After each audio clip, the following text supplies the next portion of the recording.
Cek. Suara masuk ya, Pak? Masuk, Pak. Aman, Pak. Aman ya. Masuk. Oke. Baik, bisa kita mulai. Assalamualaikum warahmatullahi wabarakatuh. Selamat siang.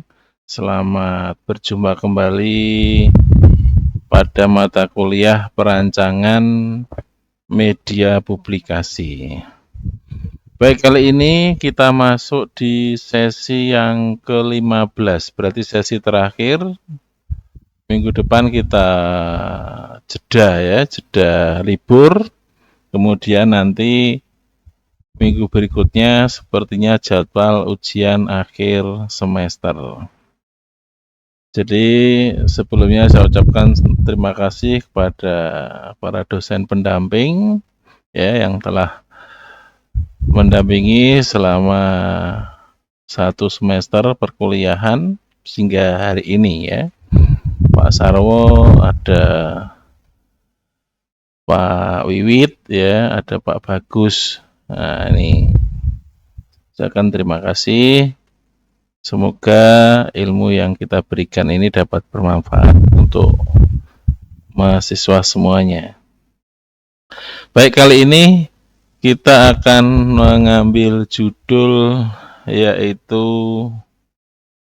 presentasi karya akhir. Jadi sebenarnya ini mahasiswa dari kita mulai awal itu untuk membuat sebuah karya ya, dan di akhirnya harusnya dipresentasikan. Ya, kalau mau diberi tugas harusnya seperti itu. Baik, kita langsung saja ya. Tujuan dari pembelajaran ini tentunya yang pertama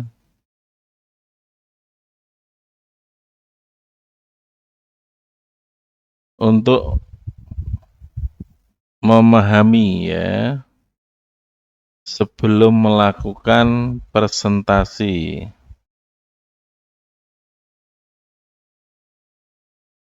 Nah, tujuan ini tentunya mahasiswa sebelum melakukan presentasi, karena disinilah kita tahu apa yang ingin dicapai dari kegiatan pada hari ini. Artinya, mahasiswa mampu menyampaikan karya, ya, menyampaikan karyanya dengan sikap dan cara yang profesional, mulai dari berpakaian, berbicara, ya, hingga cara mahasiswa untuk menjelaskan.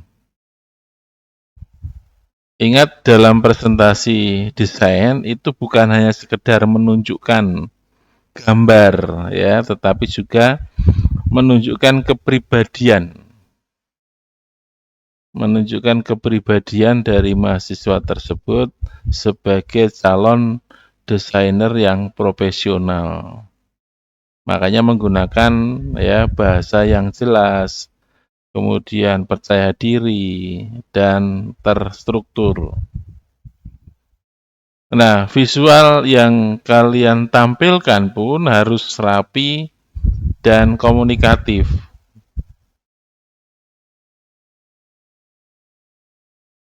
Jadi kalian harus bisa menjelaskan mengapa karya ini dibuat seperti ini. Ya. Mengapa memilih warna biru bukan warna merah? Mengapa memakai tipografi yang sans serif bukan pakai tipografi yang script atau pakai serif ya? Mengapa tata letaknya dibuat simetris? Nah, semua keputusan ini ya harus punya alasan yang dapat dipertanggungjawabkan. Nah, disinilah yang kita sebut dengan argumentasi kreatif. Jadi mahasiswa itu nanti tidak hanya menciptakan desain, tetapi juga akan mengartikulasikan proses berpikir visual. Jadi setiap karya harus punya logika visual, bukan asal bagus saja ya, bukan asal indah saja, tapi juga punya makna dan arah komunikasi yang jelas. Nah, saat mahasiswa bisa menjelaskan alasan di balik keputusan desain, nah disitulah terlihat kematangan berpikir dari seorang desainer. Jadi desainer bukan hanya tentang intuisi, tapi juga tentang analisis, riset, dan tanggung jawab visual. Nah, itulah esensi dari desainer komunikasi visual yang sesungguhnya. Nah, sebagai seorang desainer, kita tentunya harus siap ya menerima masukan, kritikan atau pertanyaan tentang karya kita. Evaluasi bukan berarti menjatuhkan, tetapi membantu kita untuk tumbuh ya. Kritik yang baik adalah kritik yang didasari alasan. Dan tanggapan yang baik adalah tanggapan yang terbuka untuk belajar. Nah, begitulah sebaiknya. Ya. Saat kita memberi masukan kepada teman, sampaikan dengan cara yang sopan dan membangun. Jangan hanya bilang kurang bagus, tapi jelasnya mengapa dan berikan alternatif solusi. Nah, di sini mahasiswa belajar menjadi bagian dari proses kreatif yang kolaboratif. Jadi, 3 tujuan itu saling berkaitan. Kalian menyajikan karya dengan profesionalisme, menjelaskan proses dengan argumentasi yang kuat, dan berani membuka diri untuk evaluasi konstruktif. Nah, kalau kalian bisa melakukan ketiganya, berarti kalian sudah tidak lagi sekedar mahasiswa desain, tapi sudah mulai berpikir dan bersikap seperti desainer profesional.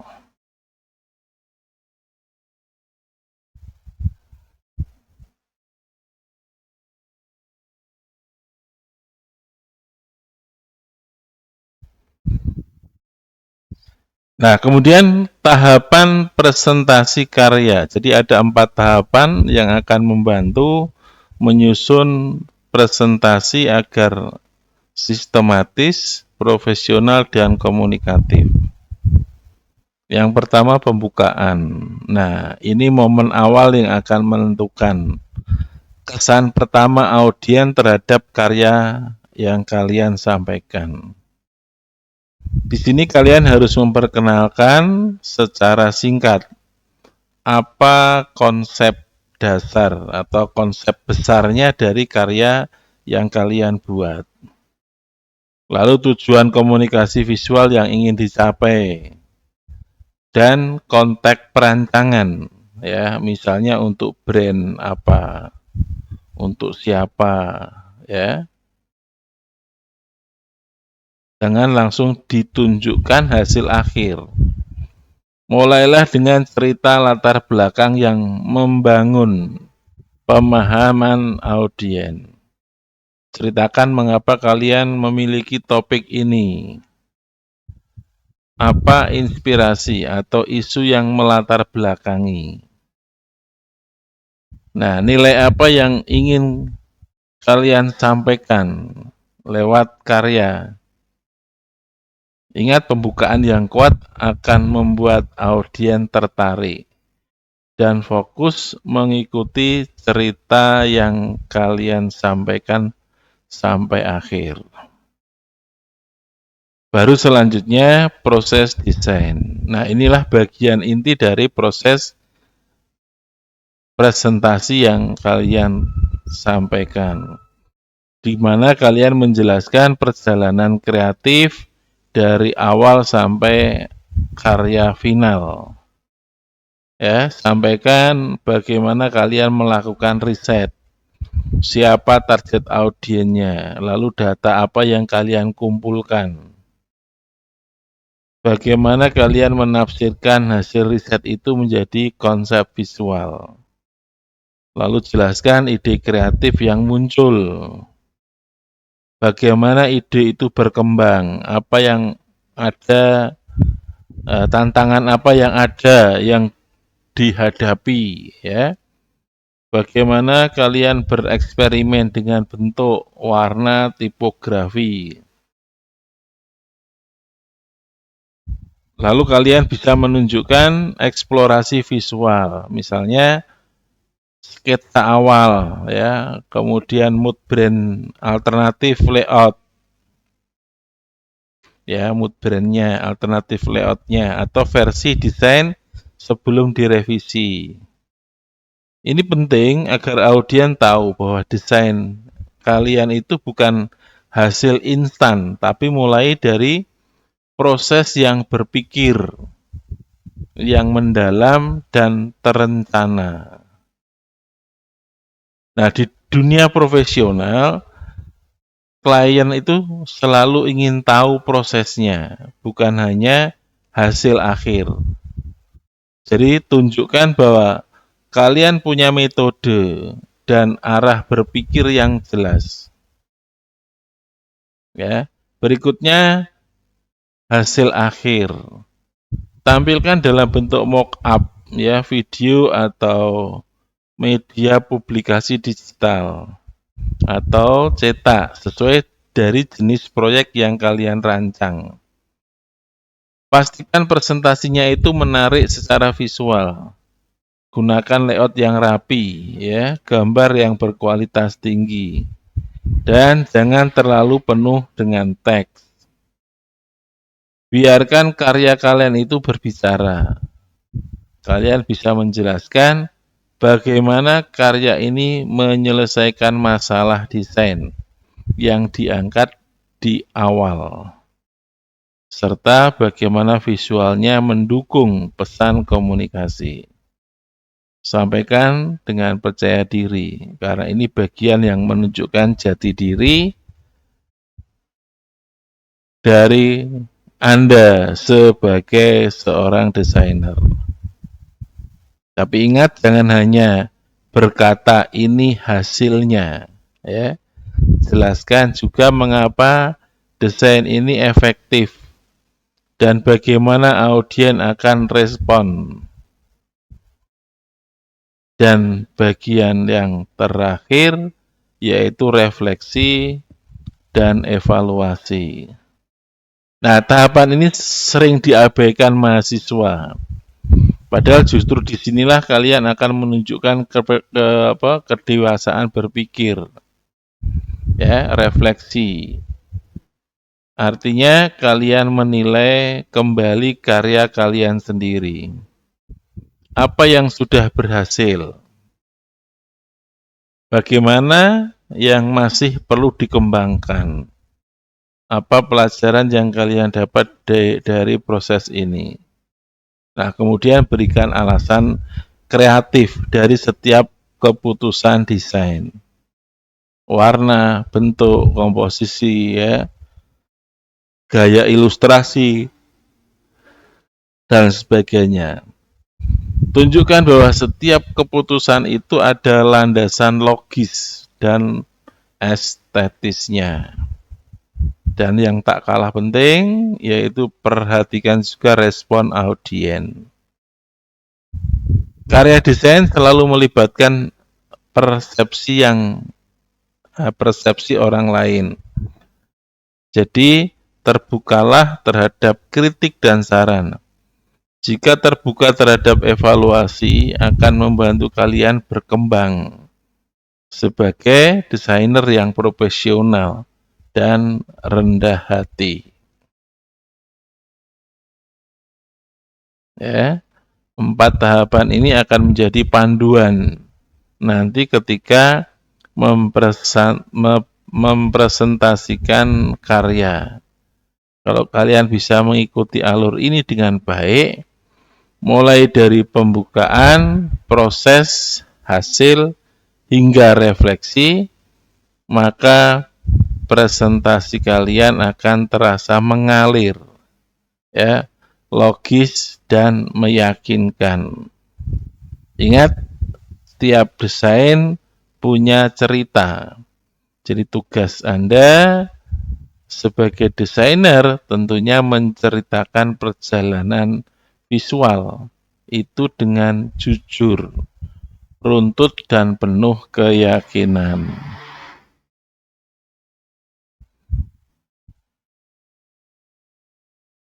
Berikutnya yaitu prinsip presentasi desain. Nah, setelah kita membahas 4 prinsip utama dalam presentasi karya desain, 4 kata ini sederhana, yaitu clarity, konfidensi, konsistensi, dan connection. Nah, keempat prinsip ini akan membantu kalian dalam tampil profesional dan berkarakter sebagai seorang desainer komunikasi visual. Yang pertama tentang clarity, kejelasan. Kalian harus bisa menyampaikan pesan dan alur berpikir secara terstruktur dan mudah untuk dipahami. Artinya, audien tidak perlu menebak-nebak maksud kalian. Gunakan bahasa yang lugas, jadi tidak bertele-tele. Dukung dengan visual yang memperjelas, bukan malah justru membingungkan. Jika kalian menampilkan slide, tampilkan setiap poin punya urutan logis, mulai dari masalah, ide, proses, hingga hasil akhir. Desain yang bagus belum tentu bisa berbicara kalau menyajikannya tidak jelas. Jadi tugas kalian adalah memastikan ide dan karya bisa tersampaikan dengan efektif. Kejelasan adalah bentuk penghargaan pada audien. Lalu yang kedua, confident, percaya diri tanpa berlebih. Ketika kalian berdiri di depan kelas atau di depan juri, tunjukkan bahwa kalian itu percaya pada proses dan hasil karya kalian. Bukan berarti arogan ya atau merasa paling benar, tapi tampil dengan keyakinan dan ketenangan. Bicara dengan suara mantap, ya, kontak mata dengan audien, dan jangan terlalu bergantung pada slide. Kalau kalian terlihat gugup, audien pun akan ikut ragu ya pada karya yang kalian buat. Sebaiknya jika kalian tenang, terstruktur, dan tahu apa yang ingin disampaikan, itulah akan menular secara sebagai rasa percaya.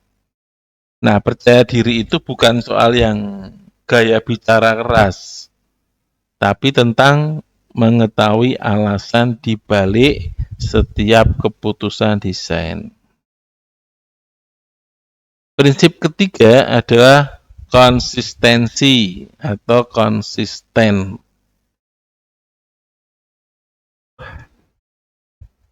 Kalian tentunya harus menjaga keselarasan antara visual dan narasi.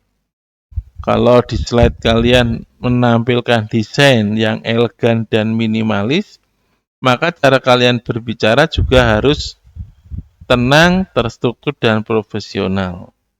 Jangan bicara visual rapi, tapi penjelasannya meloncat-loncat dan tidak sinkron. Nah, konsistensi ini juga berarti setiap elemen desain harus memiliki benang merah, warna, tipografi, tone visual, ya, gaya ilustrasi. Semua harus mendukung identitas dan pesan utama dari karya yang kalian buat. Begitu juga dengan narasi. Dari pembukaan sampai refleksi harus terasa mengalir dan utuh. Nah, dalam dunia desain, konsistensi adalah bahasa profesionalitas. Tanpa itu karya seolah kehilangan karakter dan arah. Dan yang terakhir, koneksi. Nah, ini paling penting tapi sering dilupakan, ya. Bangun hubungan dengan audiens. Ingat, presentasi bukan sekedar monolog. Ya, kalian tidak sedang berbicara pada layar, tapi pada manusia. Jadi dosen atau juri atau klien juga punya emosi, minat dan rasa ingin tahu. Makanya sapa audiens, gunakan bahasa tubuh yang terbuka, dan ciptakan interaksi seperti bertanya pendapat atau menangani ekspresi mereka. Koneksi itu muncul ketika audiens merasa dilibatkan dalam cerita yang kalian buat. Saat itu terjadi, desain kalian tidak lagi hanya dilihat, tapi dirasakan. Nah, itulah kekuatan seorang desainer komunikasi visual. Jadi 4 prinsip ini bukan hanya teori presentasi, tapi sikap profesional seorang desainer. Kalian boleh punya karya luar biasa, tapi kalau tidak bisa menjelaskan dengan jelas, percaya diri, konsisten, dan menyentuh audiens, maka pesan desain tidak akan sampai dengan sempurna. Jadi ingat, desain berbicara lewat visual, tapi desain itu berbicara lewat presentasi. Kalian adalah juru bicara, ya, bagian karya kalian sendiri. Maka gunakan 4 prinsip ini sebagai panduan setiap kalian berdiri di depan kelas atau di depan klien. Yang berikutnya, struktur narasi presentasi. Ingat, sebuah presentasi desain bukan hanya soal menunjukkan hasil, tapi juga menceritakan proses berpikir. Audiens harus bisa mengikuti alur berpikir kalian. Dari mengapa desain dibuat hingga apa hasil yang disampaikan, hasil yang dicapai, dan bagaimana dampaknya. Ya. Yang pertama, latar belakang proyek. Mulailah dengan menjelaskan latar belakang proyek, apa konteksnya, siapa target audiensnya, mengapa proyek itu penting. Ya. Proses, misalnya kalian membuat kampanye sosial tentang daur ulang sampah plastik, maka kalian harus jelaskan dulu kondisi atau fenomenanya yang melatar belakangi data, tren, dan permasalahan aktual.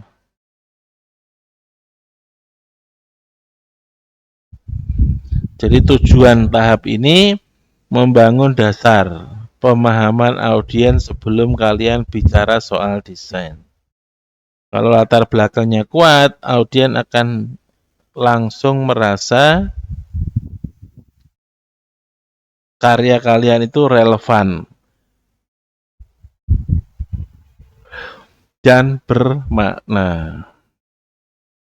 Berikutnya masalah desain yang diangkat.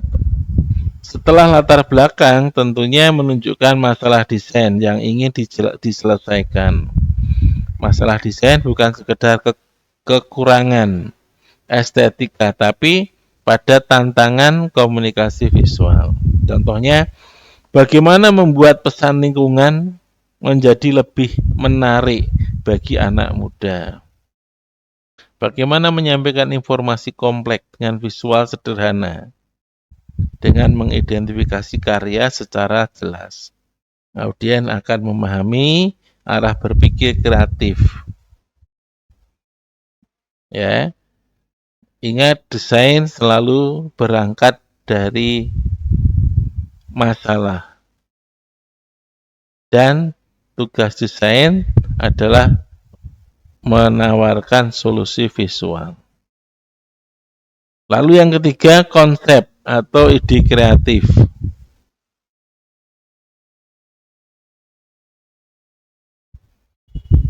Di sini kalian menjelaskan intisari pemikiran desain. Ceritakan bagaimana ide muncul, apakah dari riset, dari observasi, ya, inspirasi, budaya, atau tren visual tertentu. Tunjukkan kata kunci, mode brand, atau sketsa awal yang mempresentasikan arah visual kalian.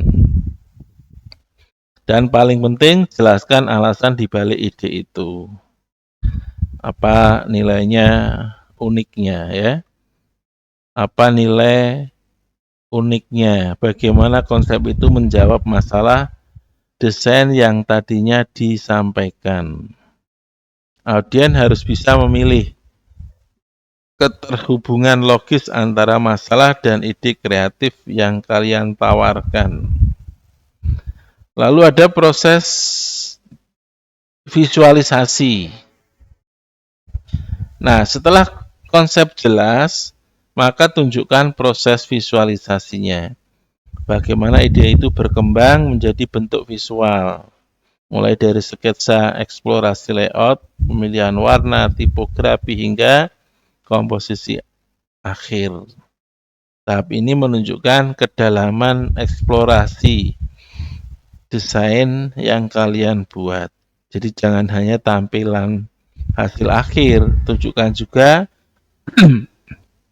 perjalanan eksperimen. Audien akan lebih menghargai proses berpikir di balik keputusan visual. Ingat, proses itu bagian dari karya, ya. Tanpa proses yang kuat, hasil desain akan terasa hampa. Yang terakhir, implementasi dan hasil. Nah, setelah itu tampil hasil dan implementasi desain. Tunjukkan bagaimana karya kalian itu diterapkan di berbagai media.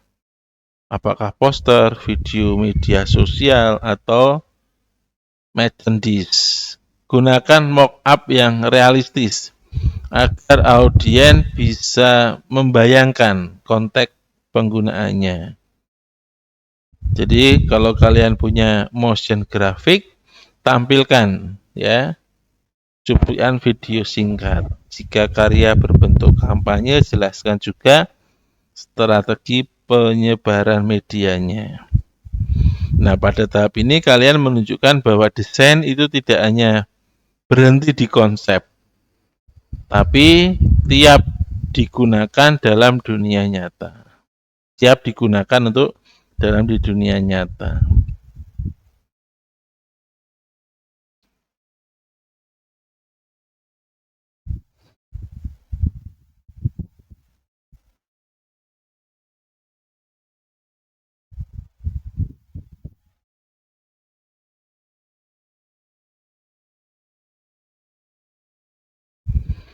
Berikutnya yaitu evaluasi desain atau aspek teknik. Jadi setelah memahami struktur narasi presentasi, sekarang kita masuk ke bagian penting yang akan menjadi dasar penilaian karya kalian, yaitu evaluasi desain dari aspek teknis. Evaluasi ini bukan untuk mencari kesalahan, tetapi untuk memastikan bahwa karya kalian itu memenuhi standar profesional, baik secara estetika, keterbacaan, maupun efektivitas komunikasinya. Yang pertama ada komposisi dan layout.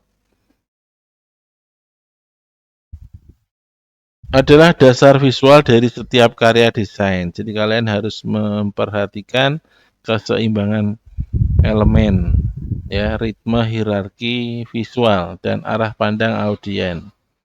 Apakah elemen utama langsung terlihat? Apakah ruang kosong atau white space-nya sudah digunakan dengan baik? Apakah layout-nya mengarahkan mata pembaca untuk mengikuti alur informasi yang dengan nyaman. Ingat, komposisi yang baik bukan hanya berarti penuh ya, tapi teratur dan terarah. Audien hanya bisa menikmati visual tanpa merasa sesak ya atau bingung. Kalau layoutnya berantakan, nah seindah apapun elemen desain, tentunya pesan tidak akan sampai. Lalu tentang tipografi dan warna. Jadi tipografi bukan hanya soal memilih font yang cantik, tapi soal fungsi dan karakter.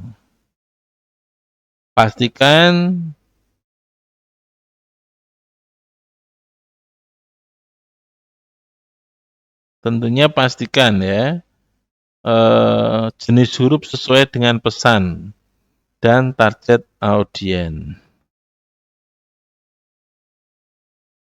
Lalu konsistensi identitas visual. Jadi tanda bahwa karya kalian itu memiliki karakter dan arah visual yang jelas. Mulai dari logo, warna dominan, bentuk elemen, hingga tone ilustrasi. Semuanya harus merasa satu kesatuan. Ya. Misalnya kalian membuat kampanye publikasi. Pastikan setiap media, poster, banner, video, dan media sosial itu memiliki gaya visual yang sama. Perbedaan boleh ada, tapi tetap dalam satu payung identitas visual. Kalau identitas visualnya tidak konsisten, karya akan terlihat tidak profesional dan kehilangan kekuatan branding. Lalu yang keempat, keterbacaan dan keterpahaman pesan. Tujuan utama desain komunikasi visual adalah menyampaikan pesan. Jadi pastikan pesan itu mudah dibaca dan dipahami. Perhatikan ukuran huruf, ya, jarak antar huruf, jarak antar paragraf, serta kontras antar teks dan latar. Selain itu keterbacaan teknis. Pahami juga alur logika visualnya, ya.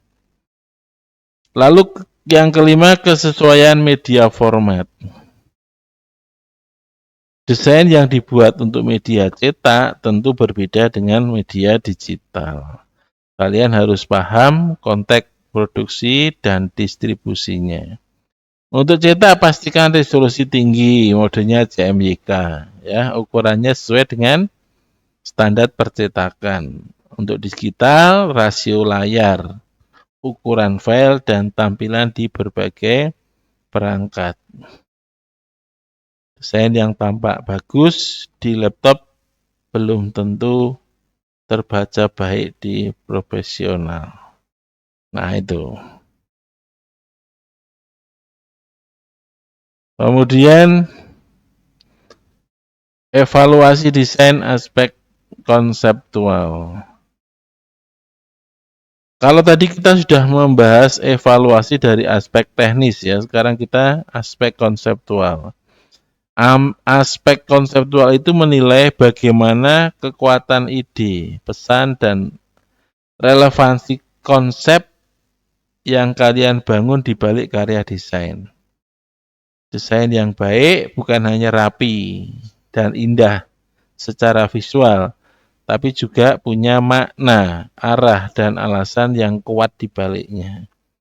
Kalian harus mampu menjaga dari pertanyaan paling mendasar. Mengapa desain ini ada? Apa yang ingin disampaikan kepada audiens? Tentunya ada beberapa hal. Yang pertama, relevansi konsep dengan brief. Artinya sejauh mana ide dan hasil desain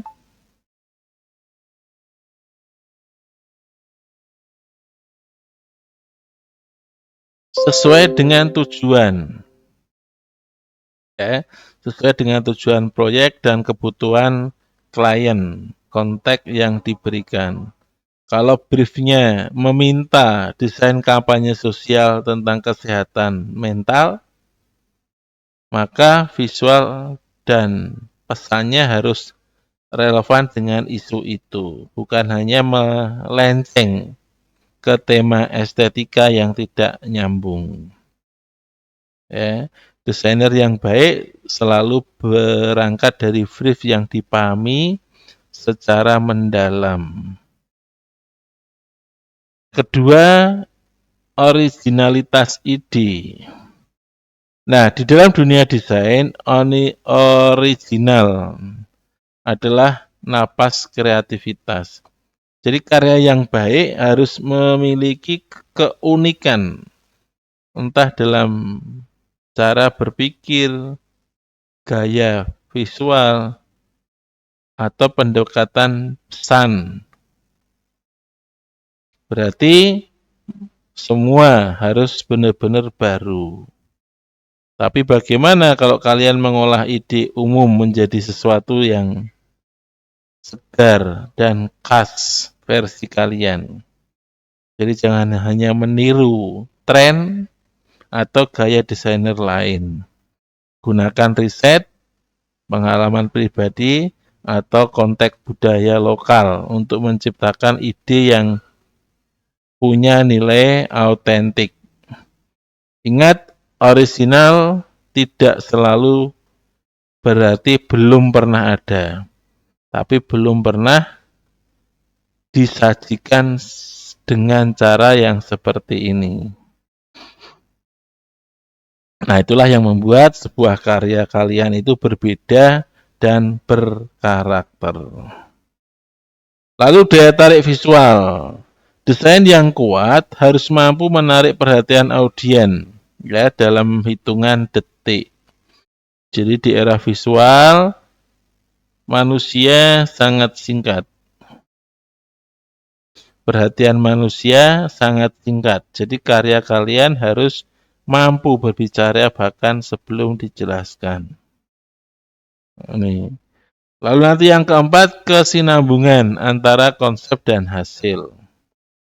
Seringkali ide awal itu sangat bagus, tapi hasil akhirnya tidak mencerminkan konsep yang direncanakan. Nah, di sini kita menilai bahwa visual yang kalian hasilkan itu benar-benar menerjemahkan konsep yang diusung. Apakah pesan yang disajikan di awal bisa terasa dalam bentuk desain akhir. Maka elemen visual yang digunakan mendukung makna dari ide tersebut. Nah, konsistensinya antara konsep dan hasil menunjukkan kedewasaan berpikir seorang desainer.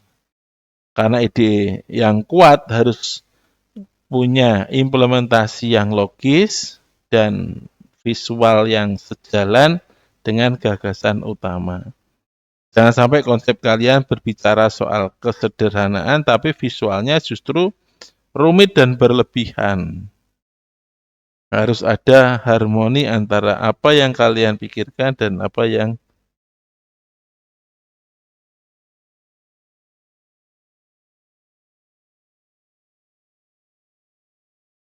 kalian tampilkan.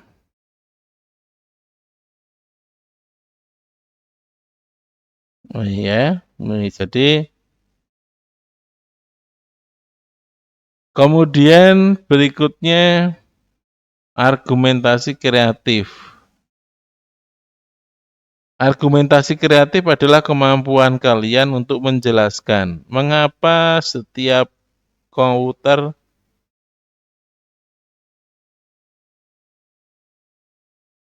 setiap keputusan desain diambil. Bukan hanya apa yang dibuat, tapi mengapa kalian memilih warna ini, tipografi itu, gaya ilustrasi itu, ya, atau layout ini. Saya menggunakan warna biru karena ingin membangun kesan yang tenang dan profesional sesuai target.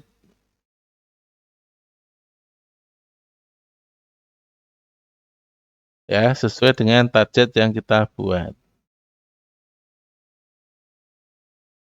Sesuai target audiens. Nah, kalimat sederhana seperti ini menunjukkan bahwa kalian berpikir, merencanakan, dan mengambil keputusan dengan alasan yang jelas. Dan inilah inti dari argumentasi kreatif. Argumentasi kreatif bukan sekedar pembenaran setelah desain jadi, tapi harus muncul aspek proses perancangan berlangsung.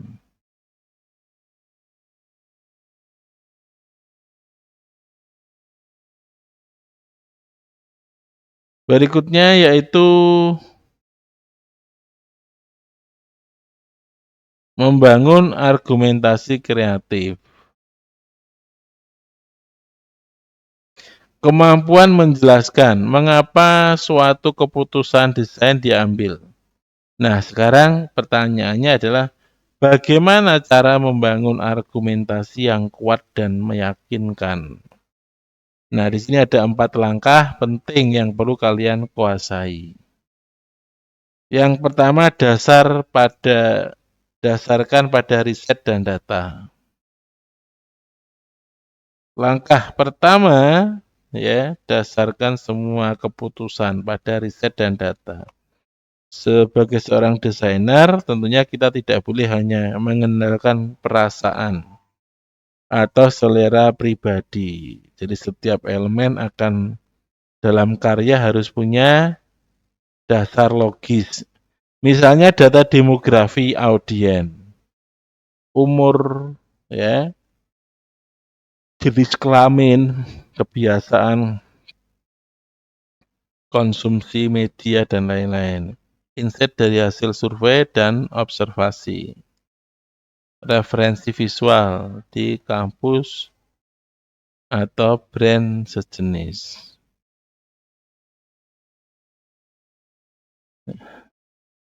Yang kedua, hubungan dengan psikologi warna. Hubungan warna, tren, dan konteks.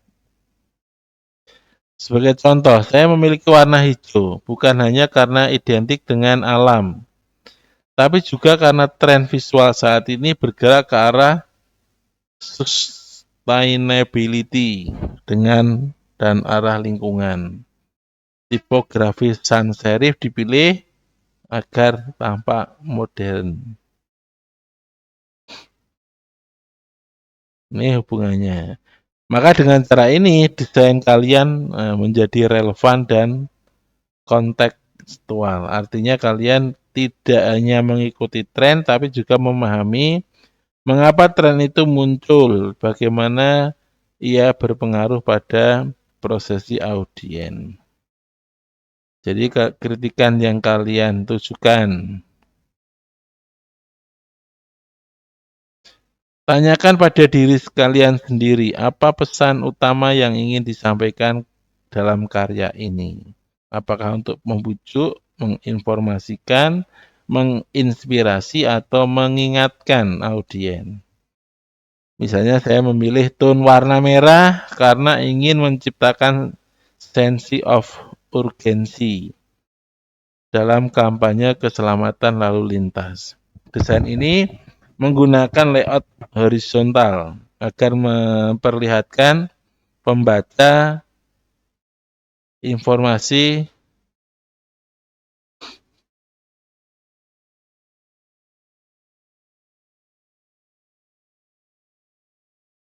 produk yang cukup panjang. Jadi semua keputusan visual, bentuk warna, tata letak tipografi harus berfungsi untuk mendukung pesan utama. Nah, inilah yang dimaksud dengan desain komunikasi visual. Jadi bukan hanya sekedar estetika, tapi komunikasi yang efektif. Yang keempat, gunakan bahasa desain yang profesional. Nah, tentunya hindari kalimat yang seperti saya pakai warna ini karena bagus saja, Pak. Nggak boleh ya. Saya pilih font ini karena kelihatan lucu. Itu tidak boleh. Ya, ini.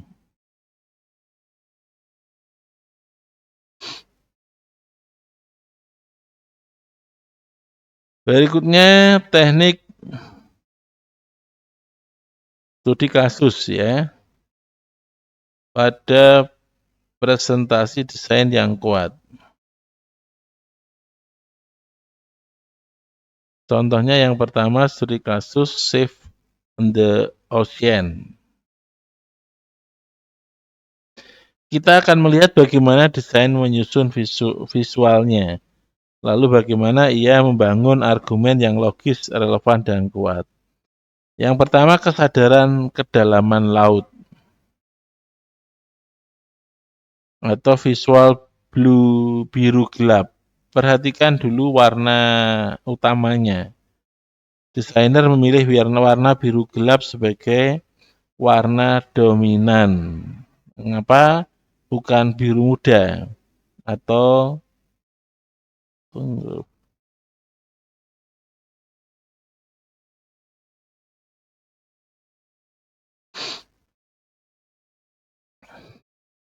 kemudian tipografi ya. Modernitas dan kejelasan pesan. Selanjutnya perhatikan tipografinya. Desainer menggunakan huruf sans serif yang bersih, modern, mudah dibaca dari jarak jauh. Tipografi ini mencerminkan modernitas, ketegasan pesan. Ya, relevan dengan audiens muda, aktif di media digital, dan peka terhadap isu keberlanjutan. Jadi keputusan tipografi ini punya alasan justru dan komunikasi jelas. Agar pesan tentang pelestarian dari laut tampil lugas, kuat, dan mudah diingat. Lalu kontinuitas kehidupan laut. Nah ini simbol bentuk ombak, dari simbol bentuk ombak.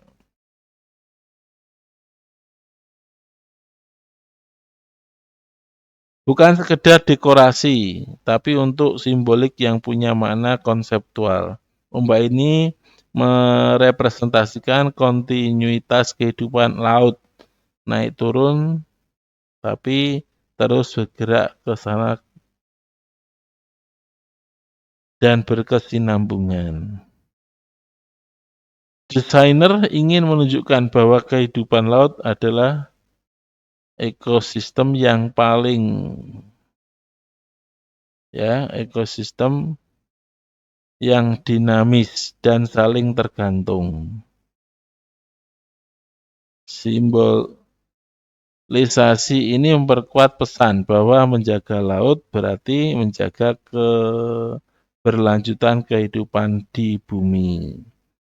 Inilah contoh penerapan visual metafor yang efektif, sederhana tapi penuh makna. Nah, sekarang kita lanjutkan lagi. Teknik penyampaian presentasi. Gunakan visual yang mendukung narasi. Jelaskan dengan storytelling, bukan sekedar deskripsi.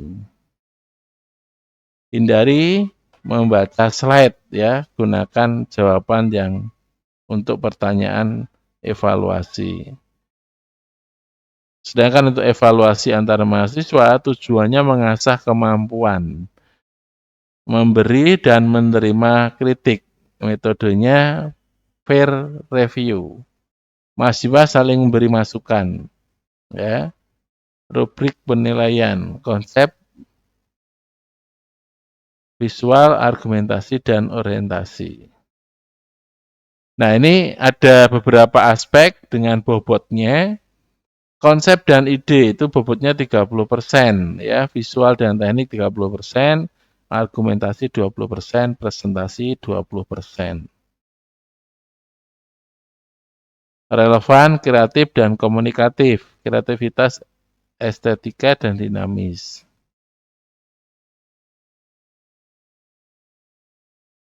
Ya, ini yang nah, sebagai terakhir, desain bukan sekedar estetika, tapi keputusan yang dapat dijelaskan. Maka teruslah berlatih, mengomunikasikan ide visual secara logis dan inspiratif. Ya, terima kasih dan selamat mempresentasikan karya Anda. Ya. Nah, demikian yang bisa saya sampaikan ya untuk materi hari ini.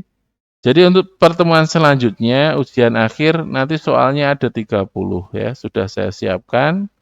Nah, nanti saya akan kirimkan kode. Baik, demikian Pak Aris, Pak Bagus, Pak Wiwit ya. Oke, Pak Jen. Turun. Nuhun, Pak. Oke, terima kasih Terima kasih Pak Jen. Pak semuanya. Mohon maaf apabila dalam satu semester ini saya menyampaikan materi ada tutur kata yang tidak berkenan. Saya akhiri. Assalamualaikum warahmatullahi wabarakatuh. Waalaikumsalam warahmatullahi wabarakatuh. Waalaikumsalam warahmatullahi wabarakatuh.